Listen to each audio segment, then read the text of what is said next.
ടൗണിൽ തന്നെയാണ്. തൊക്കുന്ന സെമിനാരി ഇടവകയാണ്. സിനിമയുടെ അടുത്ത ആളാണ്. തേവര സിനിമയുടെ അത്താനാശ സിനിമയുണ്ട്. അല്ല, ഞാൻ അത്താനാശ സിനിമയുടെ അടുത്ത ആളായിരുന്നു. വലിയ തനാസിയസ് അകവാലി.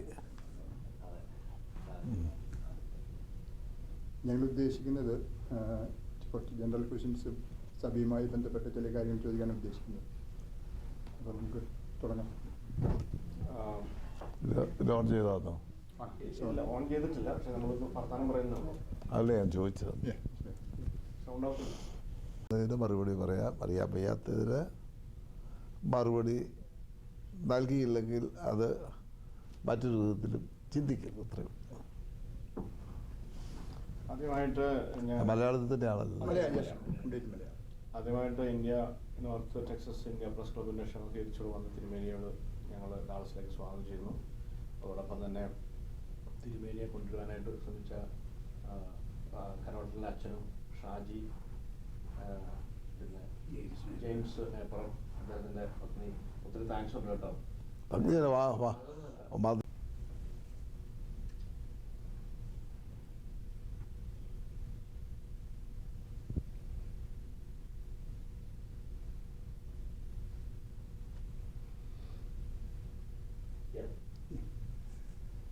തിരുമേനി അമേരിക്കയിൽ സന്ദർശനം നടത്തി വരികയാണല്ലോ.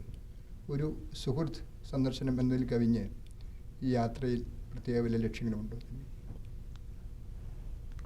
ഞാൻ 1965 ആദ്യം ഈ സ്റ്റേറ്റ്സിൽ വന്നത്.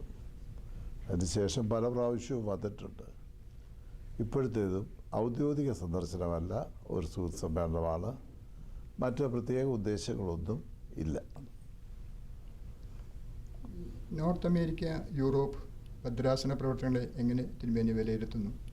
തിരുമേനിക്ക് മറ്റുള്ള ഭദ്രാസനങ്ങളിൽ നിന്നും വ്യത്യസ്തമായി എന്തെങ്കിലും പ്രത്യേക ഒരു വിഷൻ ഈ അമേരിക്കൻ ഭദ്രാസനത്തെക്കുറിച്ചുണ്ടോ? ഈ ഭദ്രാസനത്തിൻ്റെ ആരംഭവും വളർച്ചയും പുറത്തു നിന്നുകൊണ്ട് വീക്ഷിച്ച ഒരാളാണ് ഞാൻ.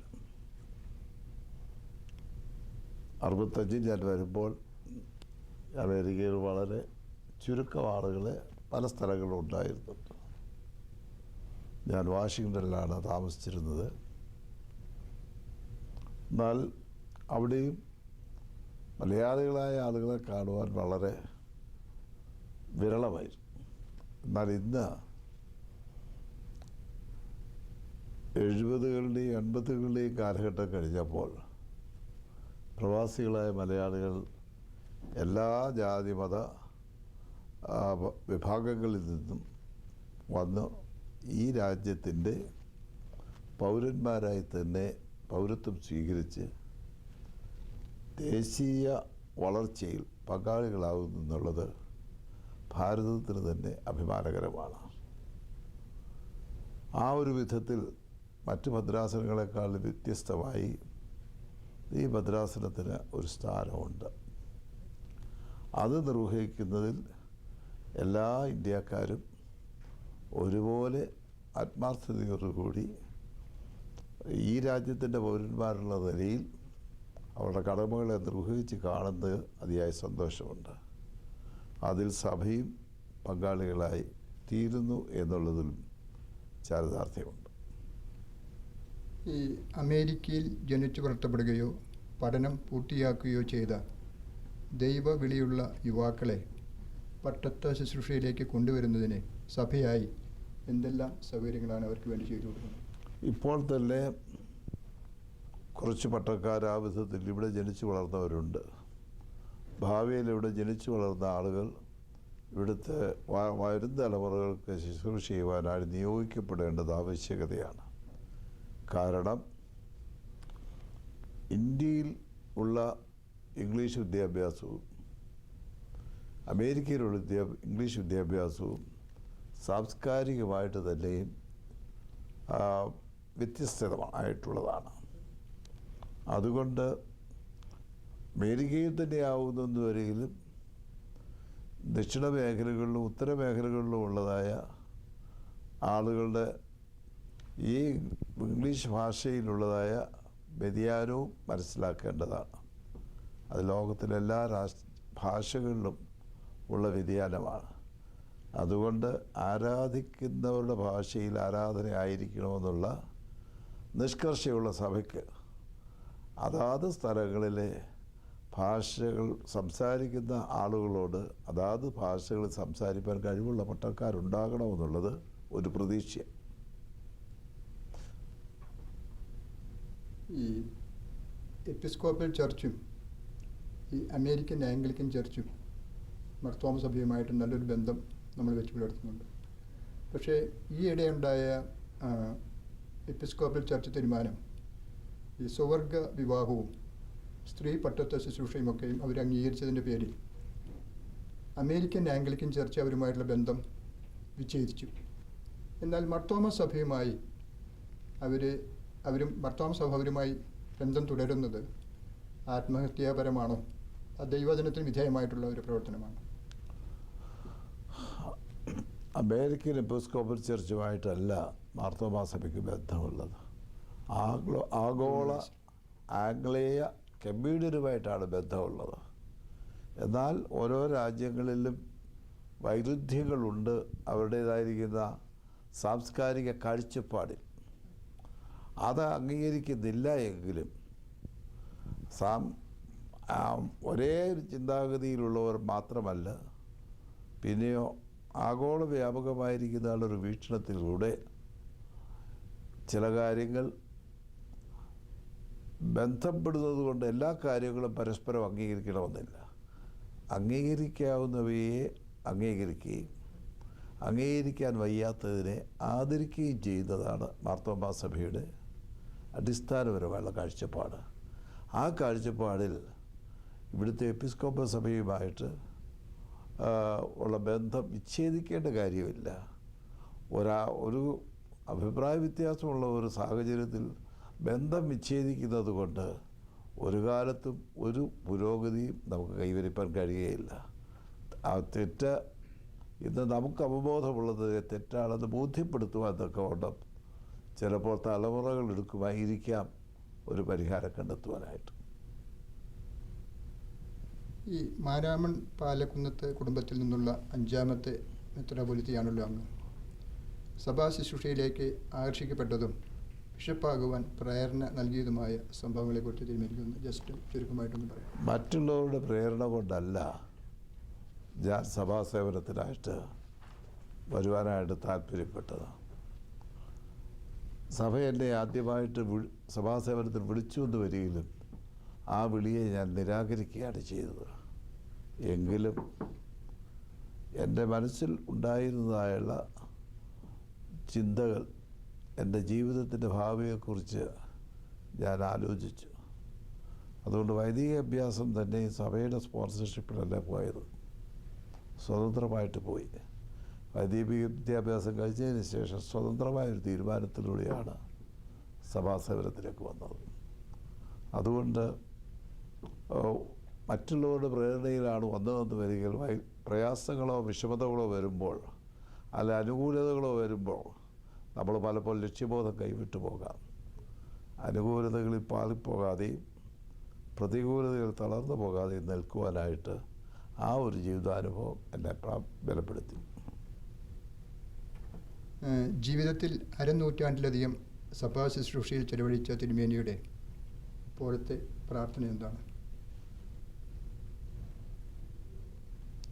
എൻ്റെ പ്രാർത്ഥന ഒന്ന് മാത്രമാണ്. ഞാൻ അഖിലലോക സഭാ കൗൺസിലിൻ്റെ പ്രാർത്ഥനയോട് 100% യോജിക്കുന്നു. ദൈവമേ, നിൻ്റെ കൃപയാൽ ഭൂലോകത്തെ രൂപാന്തരപ്പെടുത്തണമേ. അതാണ് ഇന്നത്തെ ഏറ്റവും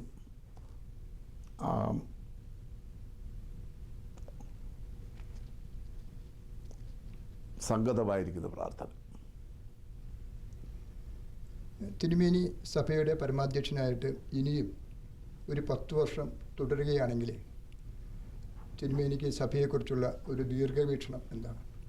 അത് ദൈവം നിശ്ചയിക്കുന്ന 10 വർഷമുണ്ടോ ഇല്ലയോ എന്നുള്ള വർഷത്തിൻ്റെ ഏതായാലും 80 സംവത്സരക്കാലം കാത്തു പരിപാലിച്ച ദൈവകൃപ വരും കാലങ്ങളും പരിപാലിക്കും, ദൈവം തരുന്ന ആയുസ്സിനോടൊപ്പം. അതേസമയം തന്നെ പ്രതിസന്ധികളുടെ മധ്യത്തിൽ ഒരിക്കലും അറച്ചു നിൽക്കാതെ പ്രതിസന്ധികളെ അതിജീവിച്ച് മുൻപോട്ട് പോകാനുള്ള ദൈവകൃപ ലഭിക്കുന്നതിനനുസരിച്ച് മുൻപോട്ട് പോകുവാനായിട്ട് താല്പര്യപ്പെടുന്നു.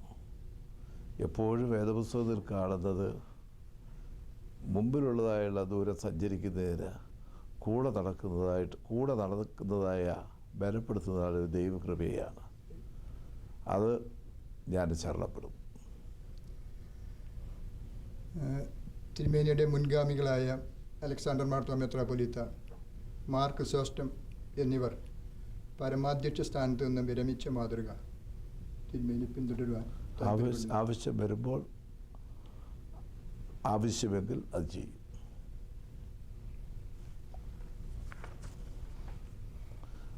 പക്ഷേ അത് ഒരു പ്രത്യേക മാതൃകയായിട്ട് ഞാൻ കരുതുന്നില്ല. സഭയുടെ അന്തസ്ഥത്തെ അനുസരിച്ച് ചുമതല നിർവഹിക്കാൻ വയ്യ എന്ന് അവർക്ക് അവബോധം വന്നപ്പോൾ അവർ ചെയ്ത ഒരു കാര്യമെന്നേ ഉള്ളൂ,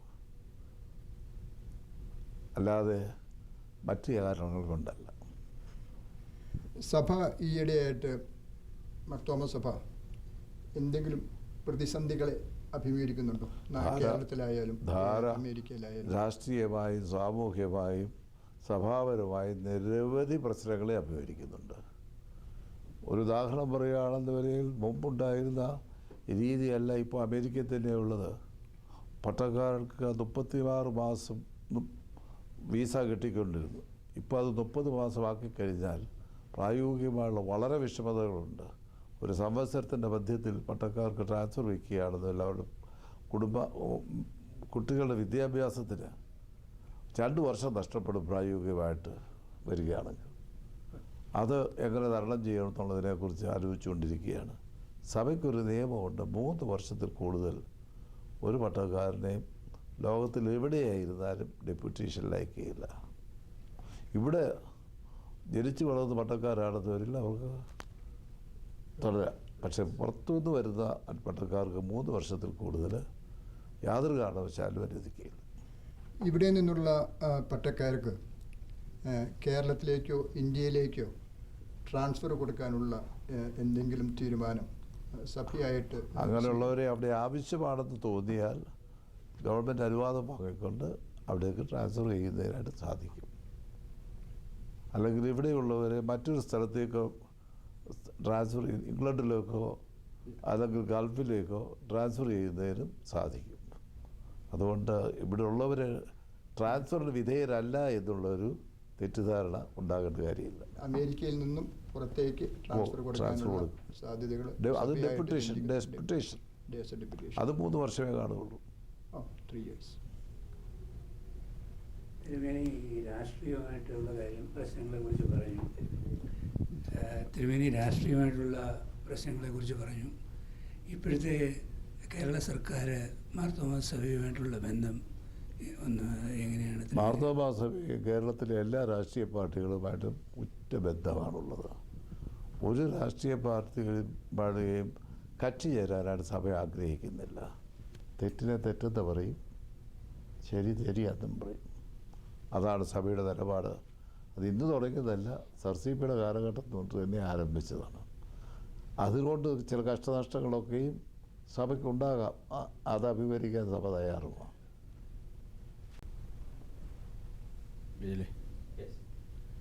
തിരുമേനി, എനിക്ക് ചോദിക്കാനുള്ള ഒരു ചോദ്യം, ഡാളസിൽ മർത്തോമാ സഭയുടെ ഒരു യൂത്ത് ചർച്ച് രൂപാന്തരപ്പെടുന്നു വരുന്നു എന്ന് ഞാൻ കേട്ടു. അങ്ങനെ യൂത്ത് ചർച്ച് രൂപാന്തരം അഭ്യൂഹമേ ഉള്ളൂ. ചിലരുടെ മനസ്സിലിരിക്കുന്ന സ്വപ്നമായിരിക്കാം. സഭ ഒരു യൂത്ത് ചർച്ച് അനുവദിക്കുകയില്ല. മാർത്തോമാ സഭയുടെ ഇടവകയെ അനുവദിക്കുകയുള്ളൂ. അല്ല, മാർത്തോമാ സഭയുടെ ഇടവകയായിരിക്കും. അല്ല, യൂത്തിന് മാത്രമായിട്ട് ഒരു ഇടവകയില്ല. ഇല്ല, വളരെ വ്യക്തമായിട്ട് പറഞ്ഞേക്കാം. യൂത്ത് മാർത്തോമാക്കാരാണ്.